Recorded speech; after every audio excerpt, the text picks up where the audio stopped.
Okay, we are live. Tell us your name Marsha Ryan, and the name of your best friend. Peggy Alexander. Okay, describe before Peggy took the Pfizer the type of person Peggy was and your Peggy relationship. was very outgoing. She was a realtor that helped my husband and I find a home in Georgia, and we became fast friends. Peggy was a hiker, always interested in keeping her health as fit as she could be. She was very intelligent. She's adventurous. She was alone. She was divorced, so she adopted Steve and I as part of her family. And so, what happened? Did you know she was going to take the Pfizer shot? No, I didn't. Peggy got cancer, breast cancer, 2 years before COVID came about. So I went with her to the oncologist and, was her support. I am a retired physician assistant, so she relied on some of my medical background. So we bonded very much during that time, and she was finally cleared from her breast cancer. So this was then in 2020, her year of health, and she was going to do everything she could just to continue a healthy life, to get back into everything she'd been in. So she started out with a camping trip out to go to the West Coast to see her son Mason and her daughter Lexi. And she came back in January, the end of January 2021. And so we were all getting ready to just celebrate and do things. I went to an oncologist appointment with her again, a follow-up, and she asked, should she be vaccinated? And they said, she felt as though her immune system was probably lowered from the chemo and all that. And they said yes. Her primary physician said yes. And she asked me about it. And I said, well, I don't know. And I sent her a link to the High Wire with Del Bigtree. And she wasn't that encouraged by that, but she went to see her primary physician who talked her into getting it. She didn't even tell me she got the first one. But soon after that, she started having this diarrhea that was bad, and she kept thinking she must have eaten something bad that was left in her house before her trip. And the doctors did all kinds of studies on it, couldn't find any bacteria, couldn't find anything wrong with it, and her oncologist did notice that she had some enlarged lymph nodes around her lungs, and her liver enzymes were elevated. So they did a scan of her liver, and it was enlarged, and they thought it was hepatitis. They did some blood work, but Peggy had been immunized. She'd received the hepatitis A vaccine, so it could have been a response to that. So they continued on, and Peggy continued to get worse, so that she was having shortness of breath and continued diarrhea. We were just trying to figure out what was going on. She kept pushing herself, saying, I'm okay, I'll get over this, we'll find out what's wrong. And my husband and I went on a little trip. We were away for a little while when it dawned on me, I know what's wrong with Peggy, and she had received her second vaccine by then. And I knew she was having a response to the vaccine. She went back to her daughter came from California to stay with her. When my husband and I got back from the trip, I went to her house and I said, Peggy, we have to take you to the emergency room.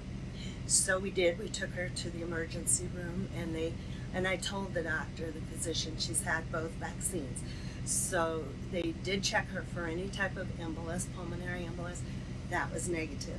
But he came back in and he said, you do have bilateral pneumonia now. Your enlarged liver is now a cirrhosis of the liver. You have an enlarged spleen. You have your intestines are very inflamed, and and take this antibiotic, no signs of cancer, take this antibiotic and for your pneumonia, and hopefully you'll improve. See your family practitioner tomorrow. So her daughter took her to her family practitioner, and at this time we were thinking it's not cancer, what a relief, okay, cirrhosis, you can recover, you need rest and fluids and love and support and antibiotics. I was surprised they didn't hospitalize her, I was a bit frustrated over that, but it was during that COVID time when they didn't want just anyone in the hospital. So her daughter was there. This was 6 days before she died that I took her to the emergency room, and she continued to get weaker, but yet she was talking and communicating. However, now she was turning jaundice, and she had that death look about her. And on Friday night, I was at a meeting, my phone was turned off, and her daughter texted me that Mom got up complaining of chest pain and shortness of breath. So she called the ambulance and took her to the hospital, North Georgia Hospital, and in the emergency room, her right-sided heart failure was terminal. And they told her she was not going to make it, and they could keep her alive on IV fluids and medication to keep her blood pressure up until her son in Oregon could get there. So I went that next morning when I saw that I'd had that voicemail. So I went and spent the day. Peggy was in ICU. Thank goodness they let us both be in there and be at her bedside. And it just went downhill from that. She was able to talk initially and tell me that we would take care of things tomorrow. She was in the process of changing a will around, and she's like, "No, we'll talk about that tomorrow." So she had oxygen on and IVs, and she was lucid for quite a while. But she, as the night progressed on, and the staff was incredibly good to her and to us. I have to thank them for that over and over. But Peggy chose to die and take her last breath when her daughter and I stepped away from her bedside, still in her room, to talk to the nurse. So our backs were to her. Her son's flight had just landed in Atlanta. She took her last breath then. So it was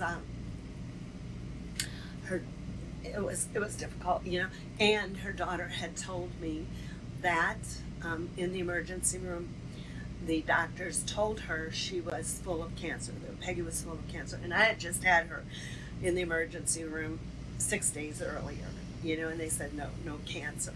So they said they misread it, the x-rays and the scans and all that.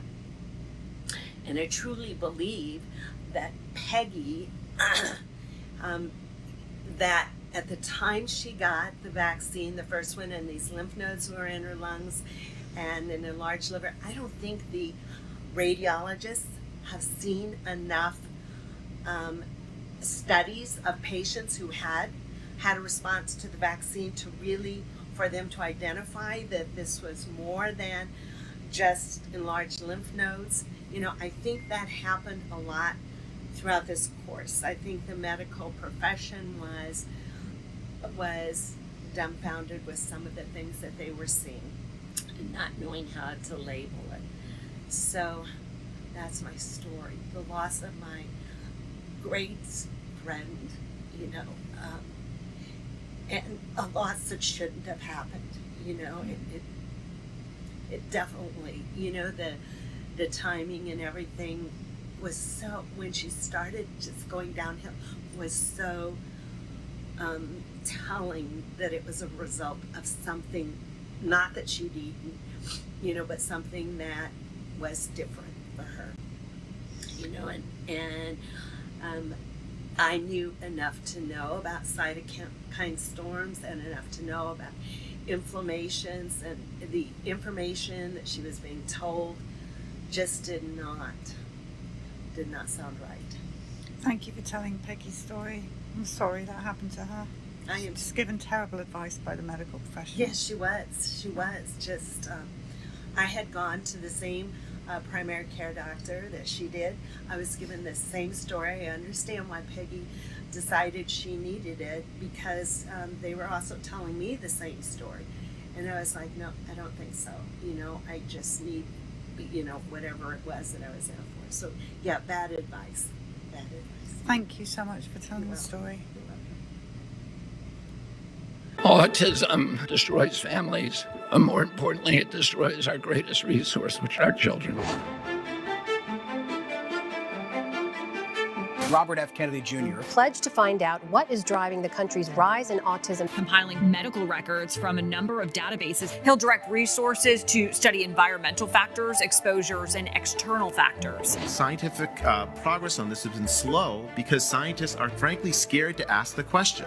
Genes don't cause epidemics. You need an environmental toxin, and we're going to look at all the potential culprits. With no a priori thumb on the scale, you can't look at that. Yeah. I'm very grateful to the Secretary for finally saying from an important public platform that this is an epidemic and we need to find the causes and we need to stop it. Other issues CHD has been pushing for years are finally gaining mainstream traction. Today we're announcing we are removing industry members, pharma members, from FDA advisory committees. We're seeing reports that you're considering removing the COVID vaccine as a mandatory shot for children. The recommendation for children was always dubious. The vaccine itself does have profound risk of myocarditis, pericarditis, even strokes. Very, very, very, very few people are still taking these things. In that sense, the mRNA vaccines for COVID in the marketplace are effectively dead. We are working together to change the federal fluoride recommendations, and we're looking at the science now. There's a direct inverse correlation between fluoride exposure and low IQ in children. Health officials announced plans to phase out 8 artificial dyes from our food supply. The FDA is effectively removing all petroleum-based food dyes from the U.S. food supply. We don't have a surveillance system that actually works, and that is a crime. And we will do that right away. And I understand the perverse incentives that need to be changed right away. When there's a political will to answer a question like this, it will happen. We're going to change things for real this time.